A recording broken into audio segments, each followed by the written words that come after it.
Hello guys, आइए हम आगे कंटिन्यू करते हैं सीक्वेंस को। ठीक है, देखिए कुछ इम्पोर्टेंट क्वेश्चन है जो एग्ज़ाम के व्यू से इम्पोर्टेंट है और रिजल्ट्स भी है ये। ठीक है, तो एक क्वेश्चन है, find limit to which sequence a n tends as n tending to infinity. ठीक है, इसका सीक्वेंस का हमको क्या निकालना है, लिमिट फाइंड करना है। ठीक है, वेयर जो ए एन दिया हुआ है वो दिया हुआ है 1 + 1/2 + 1/3 dot dot dot 1/n divided by n। ठीक है, ओके। तो देखिए ये आसान है, इसका सॉल्यूशन कैसे हम लोग करेंगे। तो देखिए इसका जो सॉल्यूशन होगा उसमें हम ये देखेंगे कि सिंस क्या होता है, limit n tending to infinity 1/n, ये क्या होता है, 0 होता है। ठीक है, ओके। तो हम लोग क्या लिख सकते हैं, therefore by Kuchi first theorem, जो कुची का फर्स्ट थ्योरम है उसको आप अप्लाई कर दीजिए। तो क्या होता है कुची फर्स्ट थ्योरम से कि जो limit n tending to infinity है 1/n, इसका लिमिट, ठीक है, और इसका लिमिट यानी limit n tending to infinity, इसका अगर हम मीन ले लें यानी 1, 1/2, 1/3 से लेकर के 1/n, ये तो इसका जो मीन होगा इन दोनों का लिमिट एक ही होगा। ठीक है, इसका लिमिट 0 है तो यहाँ से क्या आ गया आपका, इसका भी लिमिट 0 आ जा रहा है। यानी क्या आ जा रहा है, limit n tending to infinity a n, ये ए एन है तो ये आपका क्या आ जा रहा है, 0। ठीक है, तो चूंकि ये 0 आ जा रहा है इसका मतलब है कि जो सीक्वेंस है मेरा वो 0 पे कन्वर्ज करेगा। देयरफॉर सीक्वेंस ए एन कहाँ पे कन्वर्ज करेगा, कन्वर्जेस टू 0। इस तरह का देखिए सिंपल क्वेश्चन एग्जाम में आता है तो उसको आप इस तरीके से बनाएंगे। ठीक है, फिर देखिए क्वेश्चन आपका एग्जाम्पल 2 है। ठीक है, फाइंड, इवेलुएट करना है आपको limit n tending to infinity n by factorial n का पावर 1/n। ठीक है, ये है, या इसको ऐसे भी बोल सकता है कि आप फाइंड कीजिए limit n tending to infinity n by factorial n का nth रूट। ठीक है, तो दोनों एक ही चीज़ है। आइए हम लोग इसको भी करते हैं। ओके, सॉल्यूशन इसके लिए ना आप एक सीक्वेंस लीजिए, कंसीडर एक सीक्वेंस, कंसीडर ए सीक्वेंस, एक मैं सीक्वेंस ले रहा हूँ। ठीक है, कैसा सीक्वेंस, 2/1, ठीक है, 3/2 का स्क्वायर, 4/3 का क्यूब। ठीक है, इस टाइप से ये रनिंग करेगा, n + 1/n का पावर n। ठीक है, ये मैं सीक्वेंस ले रहा हूँ। ठीक है, अब आइए देखते हैं कि इस सीक्वेंस में क्या हो सकता है। ठीक है, यहाँ पे ये मेरा A1 है डेफिनेटली, ये A2 है, ये A3 है। ठीक है, तो इसको मैं लिख देता हूँ ये सीक्वेंस AN। ठीक है, तो ये A1, A2, A3, A4 हो गया। ठीक है, ओके। अच्छा, अब हम लोग आइए कुची का थ्योरम अप्लाई करते हैं। ठीक है, जो कोरोलरी था। ठीक है, क्या होगा आपका, using Kuchi theorem, Kuchi theorem on limit.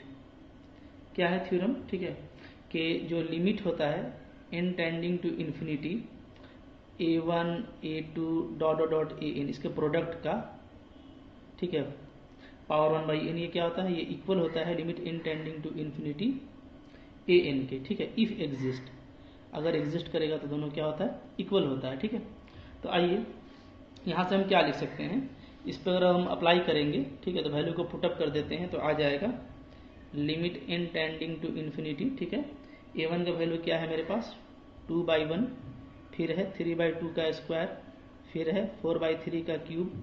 ठीक है, ये प्रोडक्ट चल रहा है, n + 1/n का पावर क्या है, n, और इसका पूरा पावर 1/n। ठीक है, इक्वल टू क्या हो जाएगा, limit n tending to infinity. ठीक है, अच्छा, AN, तो इधर जो है मेरे पास वो AN है, तो AN क्या है, nth टर्म क्या है, n + 1/1 का पावर n का पावर n। ठीक है, ये है, ओके, इसको ले लीजिए 1। ओके, अब हम लोग यहाँ पे, यहाँ से मेरा वो जो है काम हो जाएगा। हम लोग इसको देखिए कैसे लिख सकते हैं।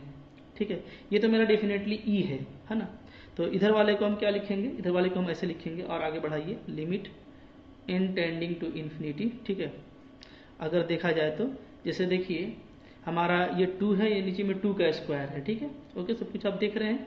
तो एक 2 आपका कैंसिल हो जाएगा, तो ऊपर में देखिए 2 नहीं बचेगा। यहाँ भी 3 का स्क्वायर पूरा इससे कैंसिल हो जाएगा, तो ऊपर में 3 नहीं बचेगा। इसी तरीके से जो ऊपर का टर्म है वो पूरा नीचे से कैंसिल होता जाएगा और नीचे में एक एक पीस बचेगा। 1, यहाँ पे एक 2 बचेगा, यहाँ पे 3 का क्यूब है तो एक 3 बचेगा। तो जो बचने वाला है वो क्या है, वो है आपका n+1/n का पावर n। सिर्फ ये बचेगा ऊपर में, और नीचे में बचेगा आपका एक एक पीस 1 2 3 डॉट डॉट डॉट से लेकर आपका n तक। क्लियर है, ठीक है। इसके ये जो सिमेट्री है, इस सिमेट्री से इसका भी ऊपर वाला टर्म कट जाएगा, नीचे में एक n बचेगा। हाँ, इधर क्या आ जाएगा, इधर आ जाएगा limit n tending to infinity. इसको तो हम लोग देख चुके हैं कि ये चीज़ है, इसको प्रूफ भी किया है कि ये क्या कहलाता है, ई कहलाता है, ठीक है, एक्सपोनेंट ई। अब यहाँ से देखिए ये क्या हो गया, ये हो गया आपका limit n tending to infinity. इसको हम लोग क्या लिखेंगे, n+1 का पावर n, और नीचे में ये हो गया आपका फैक्टोरियल n। पूरा पावर क्या है 1/n, ठीक है, इक्वल टू हो गया आपका e, ठीक है। अब यहाँ पे पावर अगर आप अप्लाई करेंगे तो क्या आ जाएगा, limit n tending to infinity, ठीक है। ओके, ये आपका बच रहा है n+1, ऊपर में पावर कट जाएगा, नीचे आपका बच रहा है फैक्टोरियल n का पावर 1/n, ठीक है, ये बच रहा है। ओके, अच्छा, और इधर जो है हम लोग का वैल्यू वो क्या आ गया है, ये वैल्यू हम लोग का e आ गया है, ठीक है।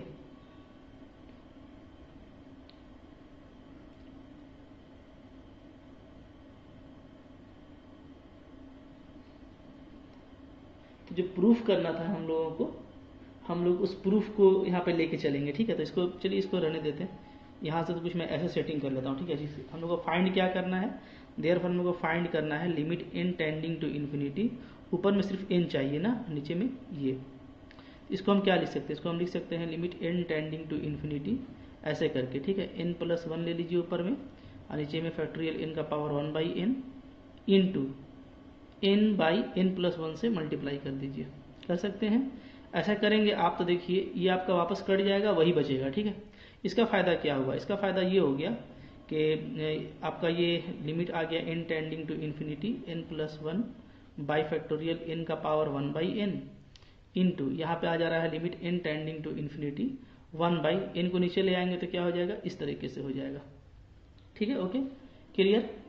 अच्छा, तो अब देखिए ये जो है मेरा, ये क्या है, ये है मेरा e, ठीक है। अगर हम इक्वेशन 2 का यूज करें तो, और इसका वैल्यू क्या आ जाएगा 1/1 + 0 यानी 1, ठीक है। तो इसका लिमिट क्या आ जा रहा है आपका, e आ जा रहा है।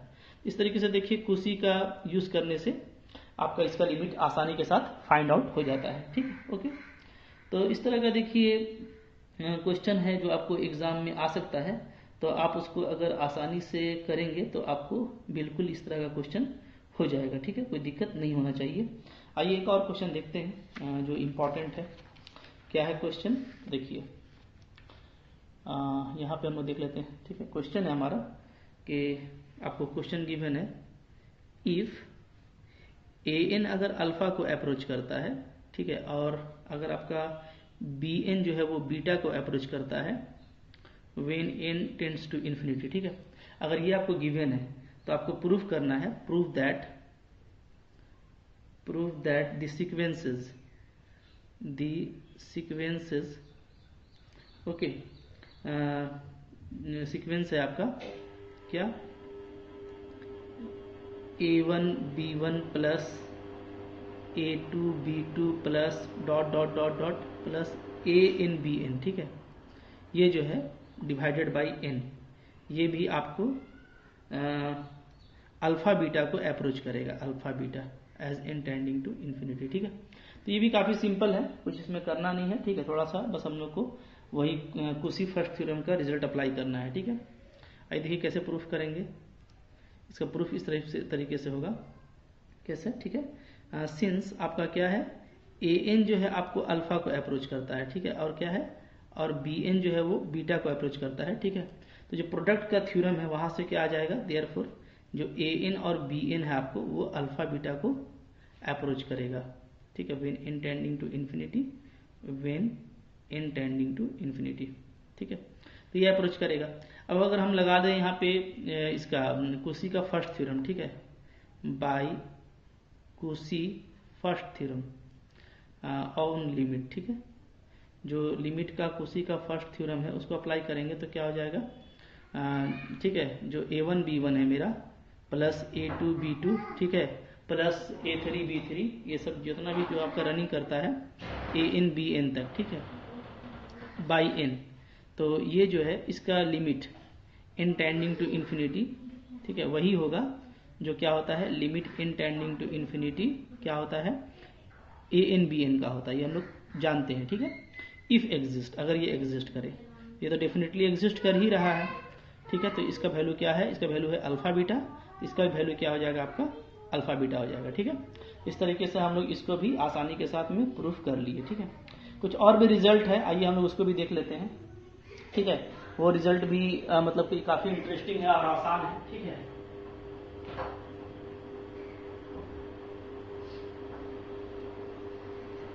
देखिए क्या रिजल्ट है, ठीक है, कुछ रिजल्ट बेस्ड हम लोग कर लेते हैं ताकि वो भी आपके नॉलेज में आ जाए।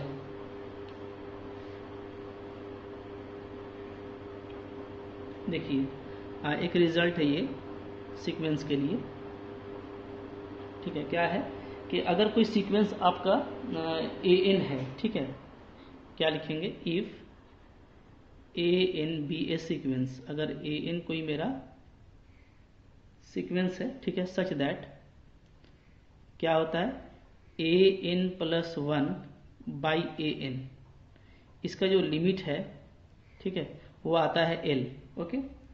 तो क्या होगा देन, अगर आपका L लेस देन 1 होगा, मॉड L लेस देन 1 होगा, ठीक है, देन क्या होगा, देन आपका जो सीक्वेंस AN है वो कन्वर्जेंट होगा, limit n tending to infinity AN का वैल्यू 0 आएगा, ठीक है। और अगर आपका मॉड L ग्रेटर देन 1 होता है तो क्या होगा, then limit n tending to infinity AN ये डाइवर्जेंट होगा, यानी इन्फिनिटी आएगा, ठीक है। तो ये आपका कन्वर्जेंट होगा और ये आपका डाइवर्जेंट होगा, क्लियर है, ठीक है। शॉर्ट में मैंने लिख दिया है, ये रिजल्ट भी इंपॉर्टेंट है और ये रिजल्ट देखिए याद रखने का काफी आसान सा लॉजिक है, ठीक है।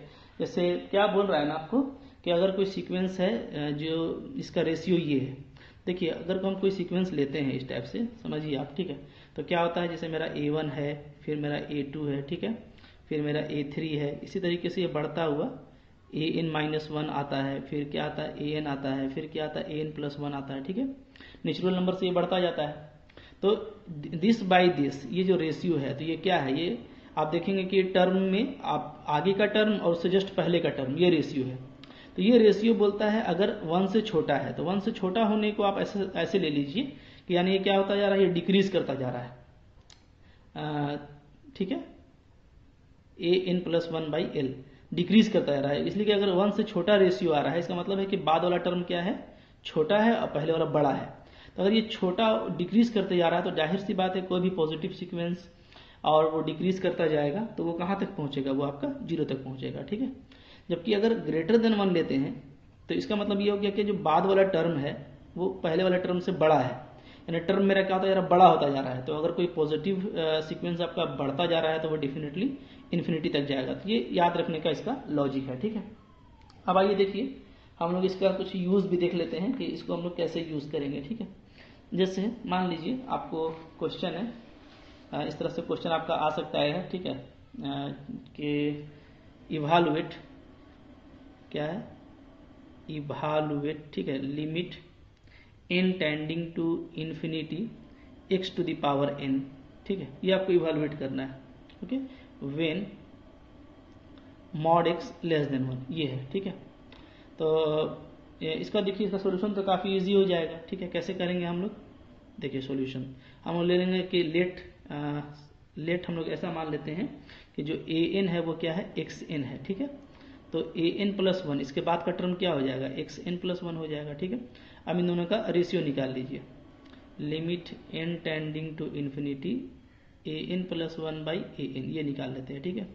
तो ये आ जा रहा है आपका limit n tending to infinity, ऊपर में XN+1 और नीचे में आपका XN, ठीक है। अगर आप देखेंगे तो ये आ जाता है क्या, ये आपका सिर्फ x बचेगा, ओके, सिर्फ x बच रहा है। तो हम लिखेंगे सिंस क्या गिवन है आपका, ये गिवन है कि मॉड x क्या है, लेस देन 1 है। तो अगर ये लेस देन 1 है तो अभी हम लोगों ने जो रिजल्ट पढ़ा है कि लेस देन 1 अगर ये आ गया रेशियो, ठीक है, तो क्या हो जाएगा, तो दिस इम्प्लाइज हो जाएगा आपका limit n tending to infinity, जो हम लोग फाइंड कर रहे हैं ए एन, ठीक है, यानी क्या, यानी limit n tending to infinity x n, ये क्या आ जाएगा, 0 आ जाएगा, ठीक है। इस तरीके से आप रिजल्ट यूज करके आसानी से के साथ काम कर सकते हैं, ठीक है, ओके। अच्छा, फिर देखिए इसी तरह का मतलब कि क्वेश्चन है, आपको इस तरह से भी पूछ सकता है क्या, कि इवालुएट, आपको इवालुएट करना है क्या, limit n tending to infinity x n by factorial n, ठीक है, where x is any real, जहां एक्स क्या है आपका, कोई भी रियल वैल्यू है, ठीक है।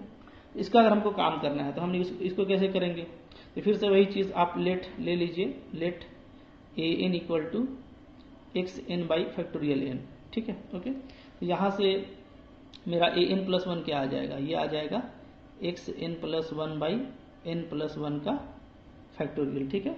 देयरफॉर अगर हम लिमिट निकालते हैं n tending to infinity a n plus 1 by a n, तो ये आपका आ जाएगा limit n tending to infinity a n plus 1 क्या है, x n plus 1 by n plus 1 का फैक्टोरियल इनटू, इसको डालेंगे तो ये उलट जाएगा, तो n factorial by x n, ठीक है। तो यहाँ से क्या आ जाएगा, यहाँ से आ जा रहा है limit n tending to infinity, ऊपर में एक एक्स बचेगा और नीचे में एन प्लस 1 को अगर हम लोग खोल देते हैं तो नेक्स्ट में एन फैक्टोरियल बचेगा, ठीक है, यहाँ भी एन फैक्टोरियल है, ये आपका कैंसिल हो जाएगा, क्लियर है, ओके। तो इसका जो वैल्यू है सिंपली क्या आ रहा है, limit n tending to infinity x by n plus 1। अब ऊपर में तो एक्स है मेरा पॉजिटिव, कोई भी रियल है, ठीक है, और नीचे एन है, तो ये क्या हो जाएगा, ये आपका हो गया 0, ठीक है। तो ये जो मेरा वैल्यू है वो 0 आ गया, यानी एल का वैल्यू क्या आ गया, 0 आ गया। तो हियर हम लोग क्या बोलेंगे, for limit n tending to infinity a n plus 1 by a n equal to l, अगर हम इसको एल मानते हैं देन क्या है आपका, एल क्या आ गया 0, और 0 क्या है, लेस देन 1 है, 1 से छोटा है, ठीक है। तो अगर 1 से छोटा है तो हम लोग प्रॉपर्टी लगाएंगे, तो प्रॉपर्टी क्या कहता है कि जो limit n tending to infinity a n होगा, यानी limit n tending to infinity x n by factorial n होगा, इसका वैल्यू क्या आ जाएगा, लेस देन 1 पे 0 मिलता है, ठीक, तो ये 0 मिल जाएगा, क्लियर है। तो इस तरीके से आप काम कर पाएंगे और आपको आई होप कि कोई दिक्कत भी नहीं होगा, ठीक है, ओके। अच्छा, आइए एक आध में और भी क्वेश्चन आपको यहाँ पे डिस्कस करके दिखा देता हूँ, ठीक है।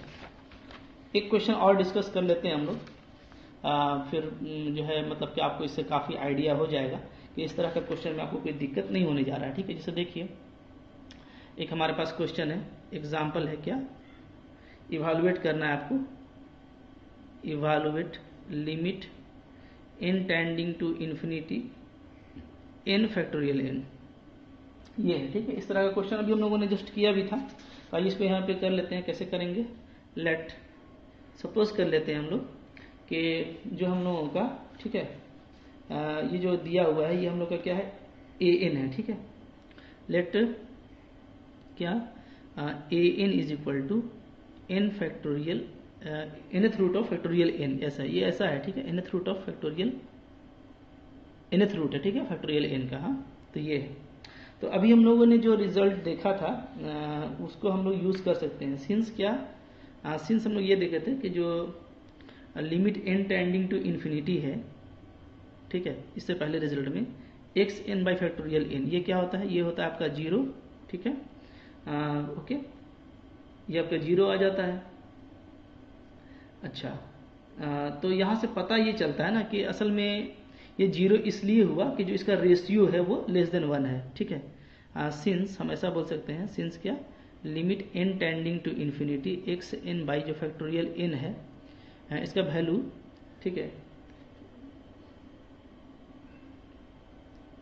अच्छा छोड़िए इसको, यहाँ से हम लोग कर लेते हैं, ठीक है। ये हम लोग देख लिए कि ये कन्वर्ज करता है 0 पे, ठीक है। तो 0 पे अगर कन्वर्ज करता है तो इसका मतलब क्या है, इसका मतलब यही है कि अगर हम इसका मॉड ले लें, जैसे डेफिनेशन लगा दें अगर हम, ठीक है, कन्वर्जेंसी का, तो इसका 0 इसका लिमिट है, तो इसको हम ऐसे लिख सकते हैं -0, ठीक है, ओके, और लेस देन क्या, अपसलन, ठीक है, फॉर ऑल, कोई एक स्टेज ले लेते हैं n greater than equal to m से, ये कहाँ से लिखेंगे, ये हम लोग लिखेंगे बाई डेफिनेशन ऑफ लिमिट, ठीक है, लिमिट से ये चीज लिख सकते हैं। इससे बताना ये है मेरे को कि आप डायरेक्ट इसको ऐसे भी तो लिख सकते हैं ना कि क्या हो गया आपका जो एक्स एन है उससे बड़ा हो जाएगा फैक्टोरियल एन, ठीक है। Okay, for all n greater than equal to m से ले सकते हैं, चूंकि एक्स एन देखिए पॉजिटिव है और फैक्टोरियल एन भी पॉजिटिव होता है आपका, ठीक है। और मैं एप्सिलॉन को यहाँ पे ले लिया हूँ 1, तो मॉड हट जाएगा और ये इस तरीके से हो जाएगा, ठीक है। ओके, अच्छा, तो यहाँ पे अगर हम x को हटा दें, दोनों तरफ हम 1/n पावर ले लें तो क्या हो जाएगा, यहाँ से हो जाएगा x less then factorial n का पावर 1/n, ठीक है। x क्या है आपका, एनी रियल है, ठीक है। ओके, अच्छा, तो अब देखिए x चूंकि मेरा कोई भी रियल है तो देयरफॉर क्या हम लिख सकते हैं, देयरफॉर हम लिख सकते हैं तो फैक्टोरियल n का पावर 1/n है वो किसी एक वैल्यू k से ग्रेटर होगा for all n greater than equal to m, ठीक है। For any x equal to k, ठीक है। हम x का वैल्यू क्या ले रहे हैं, k ले लेते हैं, ठीक है। तो ये मेरा देखिए मेरा ग्रेटर देन k आ गया, और चूंकि क्या है जो मेरा k है वो आर्बिट्ररी रियल नंबर है, ठीक है। एंड k इज क्या, आर्बिट्ररी रियल नंबर। तो रियल नंबर तो मेरा इन्फिनिटी तक जाता है ना, तो ये तो इन्फिनिटी भी हो सकता है, ठीक है। तो इन्फिनिटी से बड़ा अगर होगा तो देयरफॉर हम क्या लिखेंगे कि जो limit n tending to infinity होगा ये आपका क्या आ जाएगा, ये आपका इन्फिनिटी तक चला जाएगा, ठीक है। तो इस तरह से भी आप क्वेश्चन को डील कर सकते हैं, ठीक है। इस तरह का एग्जाम्पल आप लोगों को आपको देखने में अच्छा लगा होगा, ठीक है। और आप इस तरह का एग्जाम्पल को आप करेंगे तो आपको कोई दिक्कत नहीं होगा, ठीक है। इस तरह का और भी एग्जाम्पल है, कुछ और भी एग्जाम्पल आप खुद से भी ट्राई कर सकते हैं। ऐसे मैंने बहुत सारा एग्जाम्पल आपको बता दिया है, आई होप आपको ये सब समझ में आ गया होगा, ठीक है। जैसे देखिए एक मेरे पास क्वेश्चन है, क्या है क्वेश्चन, ये क्वेश्चन देखिए, क्वेश्चन है आपको इवैल्यूएट करना है, ठीक है। क्या इवैल्यूएट करना है, evaluate limit n tending to infinity n का पावर 1/n, ठीक है। यानी ये कहिए कि आपको निकालना है limit n tending to infinity nth root of n, ऐसा कह सकते हैं, ठीक है।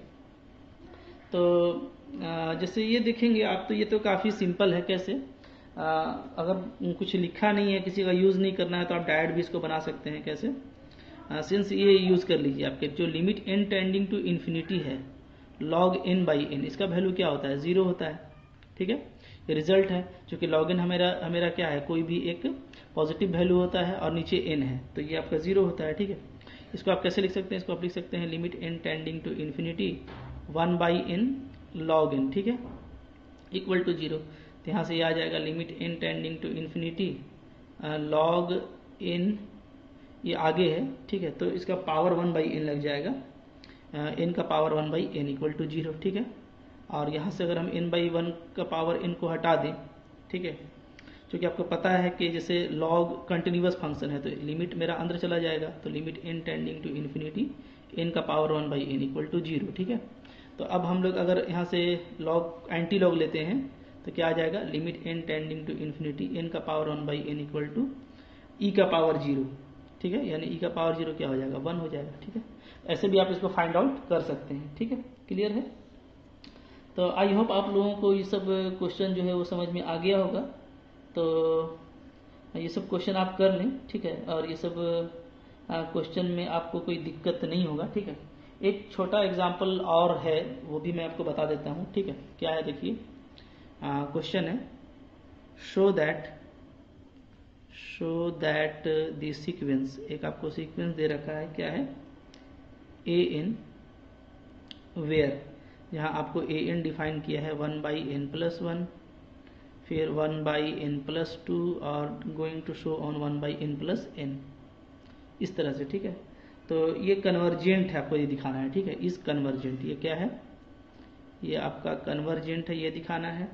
एंड लिमिट, जो इसका लिमिट होगा, लिमिट इज l, ठीक है, इसका लिमिट l होगा, जहाँ ये जो लिमिट है आपका ये 1/2 और 1 के बीच में लाई करेगा, ये आपको दिखाना है, ठीक है। ओके, तो इस तरह का क्वेश्चन तो हम लोगों ने किया हुआ है, फिर भी आइए मैं यहाँ पे इसको कर देता हूँ ताकि आपको ये क्वेश्चन में कोई दिक्कत ना हो, ठीक है। देखिए जैसे यहाँ पे हमारा an ये दिया हुआ है ना, इसको हम 1 ले लेते हैं, ठीक है, इसी को, ठीक है। अब इसका अगर हम an+1 निकालें, यानी n की जगह पे n+1 डाल दें तो ये क्या हो जाएगा, तो ये हो जाएगा आपका ये 2n+1 फिर ये हो जाएगा आपका 2n+2, ठीक है। इसी तरीके से n+1 डालेंगे तो 2n+3 आ जाएगा, माफ़ कीजिएगा 2n+3, ठीक है। यहाँ पे डालेंगे तो 2n, अच्छा ये 2n+2 हो जाएगा, ठीक है। तो 2n+2 आ जाता है, ये मेरा 2n+3 आ जाएगा, ठीक है। और लास्ट वाला क्या आ जाएगा 2, यहाँ पे भी n, यहाँ पे भी n, n+1 n+1, ठीक है। तो n+1 यहाँ पे भी और n+1 यहाँ, तो ये आपका लास्ट वाला क्या आ जाएगा, लास्ट वाला आपका आ जाएगा 2n+2 आ जाएगा। तो कुछ लगता है मिस्टेक किया हम लोगों ने, हाँ ठीक है। देखिए यहाँ पे अगर n की जगह पर हम n+1 डालते हैं तो ये तो n+2 आएगा ना, n+2 n+3 से लेके 2n+2 ये आ रहा है, ठीक है। अच्छे से देखेंगे तो सिर्फ n को रिप्लेस करना है n+1 से, तो ये आ जाता है, ठीक है। इसको आप 2 ले लीजिए। अब ऐसा कीजिए ना कि 2 में 1 को आप सब्ट्रैक्ट कर दीजिए, 2 - 1 क्या मिलेगा मेरे को, an+1 - an, इसका जो वैल्यू है वो क्या आ जाएगा। देखिए ये सब आपका कैंसिल हो जाएगा, n+2 n+2, 1/n+3 1/n+3 सारा कैंसिल होगा। तो जो बचने वाला है वो क्या बचेगा, ध्यान दीजिए। तो हम लोग देखेंगे कि जैसे जितना भी n+ है वाला, n+2 से शुरू हो रहा है ये n+n तक जाएगा, ठीक है, ओके। तो यहाँ तक तो पूरा कैंसिल हो जाएगा सारा टर्म, तो सिर्फ आपका ये टर्म बचेगा इसमें से। अब बाकी इसी के टर्म बचेंगे। तो इसका टर्म कहाँ से बचेगा, तो इसका टर्म आपका बचेगा जो 2n वाला है। तो देखिए जैसे इसके पहले टर्म क्या होगा, 1/2n+1 होगा, ठीक है। इसके पहले का टर्म क्या होगा, इसके पहले का टर्म होगा 1/2n, ठीक है ना। तो 1/2n क्या है, 1/n+n है, तो यहाँ तक तो आपका कैंसिल हो जाएगा ये और ये। तो इसका ये बचेगा और इसका ये बचेगा, ये बचेगा और फिर सिर्फ ये बचेगा। तो हम क्या लिखेंगे, हम लिखेंगे जो बचने वाला है वो है 1/2n+1, ये बचेगा 1/2n+2 ये बचेगा इन दोनों में, इसमें से, और उसमें से बचेगा -1/n+1, ठीक है। ये आ रहा है, ठीक है। तो अब देखिए यहाँ से हम इसको कैसे करेंगे, ये जो बचा है मेरा, ठीक है। तो उसको हम थोड़ा सा देखते हैं कि क्या बचा है। तो मेरा आ गया देयरफॉर an+1 - an, ये मेरा आ रहा है। अगर हम लोग एलसीएम ले लेंगे ना, तो एलसीएम, ठीक है, लेते हैं तो क्या वैल्यू आ जाता है। देखिए एलसीएम मेरा हो जाएगा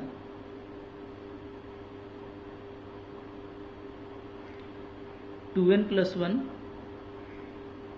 2n+2 और n+1, ठीक है।